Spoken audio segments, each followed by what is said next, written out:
An issue in front of the Columbia City Council tonight could determine the fate of ride-sharing companies like Uber. Good evening, I'm Brittany Pieper. And I'm Jim Reek. Thanks for joining us. The council voted on banning the box, on changing parking enforcement hours, but we start tonight with a vote on the ride-sharing company Uber. Should Uber be in a separate category from regular taxi companies? We begin our team coverage with KOMU-8's Hannah Battah, who is live outside City Hall with the story. Well, Jim and Brittany, as we speak right now, the council is just moments away from voting on what will be the fate for companies like Uber. Now, if passed, these new regulations would mean that these companies fall under a separate category of regulations, including that the company is required to provide proof of detailed background checks on all drivers as well as vehicle inspections. Also among the regulations, it would require such companies to provide sufficient insurance and establish a $70 permit fee each year for each driver. And I think that's perfectly fine because, number one, it's putting more money back into Columbia as a city, and two, it's guaranteeing that this person does know what they're doing. They have validation from the city of Columbia. But Uber spokespeople and local taxi companies are not happy with the regulations. Uber spokespeople say these proposed rules are too restricting, and local taxi companies say they don't give them a fair share of what the deals are here in Columbia. Now, I spoke to one taxi company owner who says that she is mostly concerned with the proposed regulations regarding background checks. I don't have anybody that actually went to work for them. We did it to see what would happen. We have had a person that agreed, that had wanted to drive for us, that the city did not approve, and we asked them if they would apply for Uber, and they did, and were approved to drive for Uber.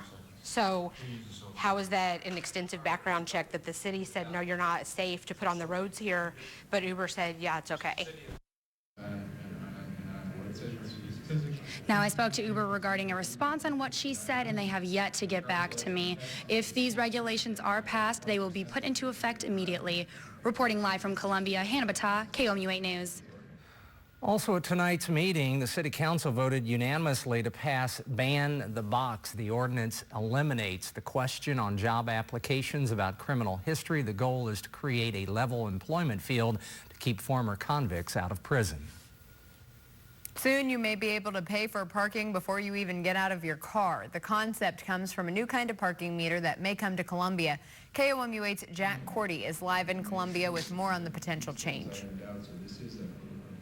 The Columbia City Council is also discussing a change that will allow people to pay for their parking using mobile technology. The city is considering using an app called Park Mobile for payments. Here's how it works. You would download the app. Then you register on the app, enter a credit card number and a parking spot number on the meter, and a parking session will then be started. You can sign up for optional alerts that tell you when you have 15 minutes left and even allow you to extend your parking session. One man I spoke to said he thinks people would like the service. I would definitely do it, especially being a resident of Columbia, knowing that I do so much of my business here in the city. It's just more convenient to be able to do that. The convenience aspect of it, the efficiency of it.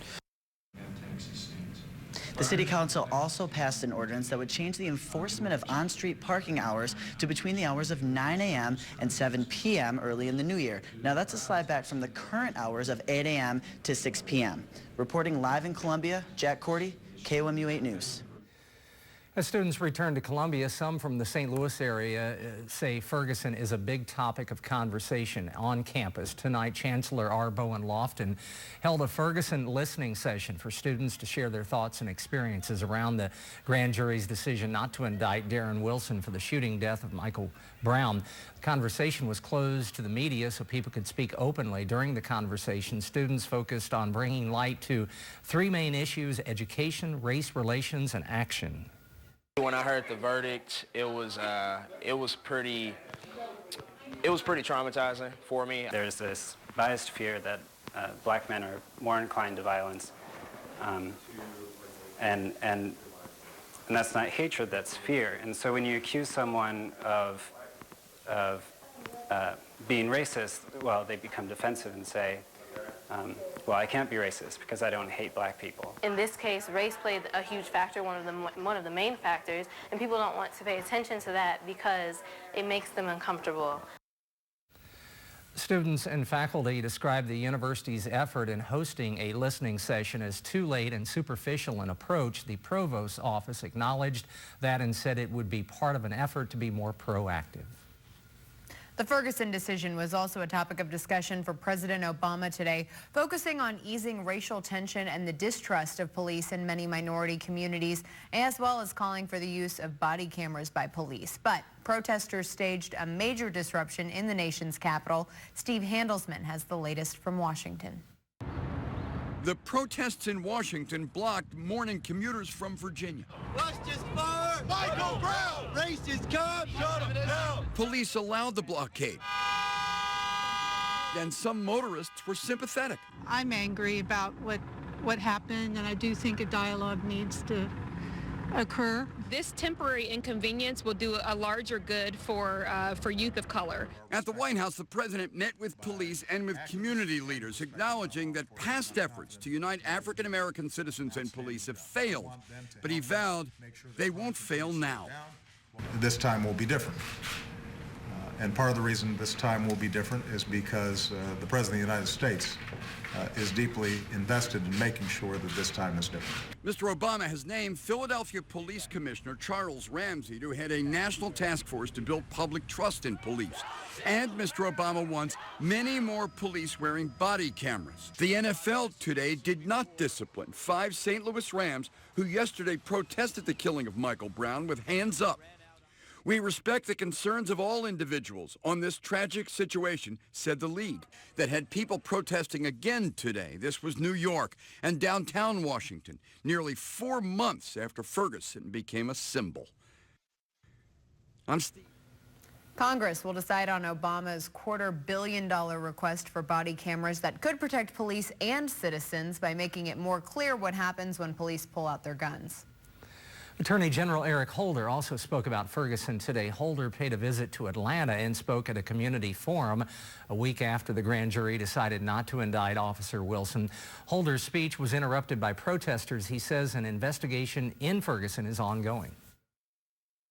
Now, while the grand jury proceeding in St. Louis County has concluded, I can report this evening that the Justice Department's investigation into the shooting death of Michael Brown, as well as our investigation into allegations of unconstitutional policing patterns or practices by the Ferguson Police Department, remain ongoing and remain active.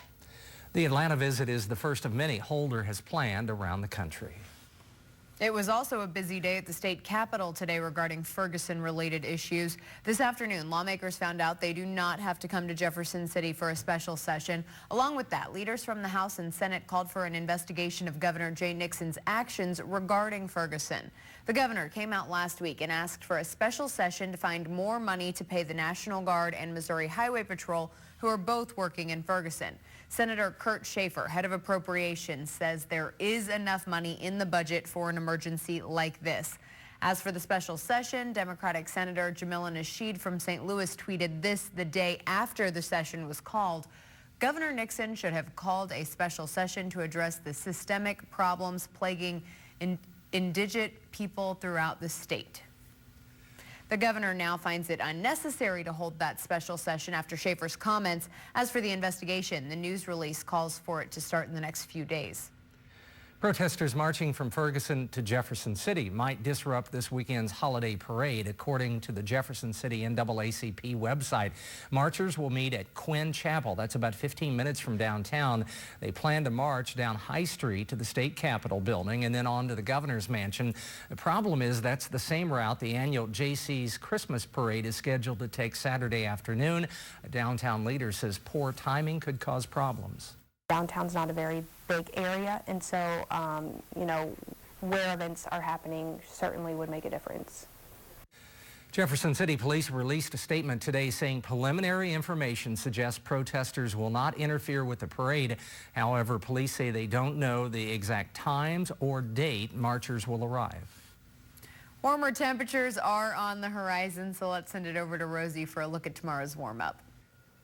Thanks, Brittany. Today was certainly a chilly one, but the good news is that we're not going to see temperatures like we saw today in any of the next week in total. Good news, right? Let's talk about temperatures tomorrow. Tomorrow is actually my pick day of the week. Most of us are going to top out right around the 40-degree mark. Coolest spots into the upper 30s, warmest spots into the lower 40s. After those temperatures increase, though, that's about all we wrote as far as temperature improvements are concerned. Cloud cover rolls back into mid-Missouri for a very almost stagnant type forecast. We have to talk about chances of precipitation in this forecast as well. They start to roll in midweek. We've got a lot to cover about your next 8 days in total. Got all the latest details coming up in just a few minutes. Solutions to childhood obesity. Medical experts' suggestions for keeping kids healthy after the break.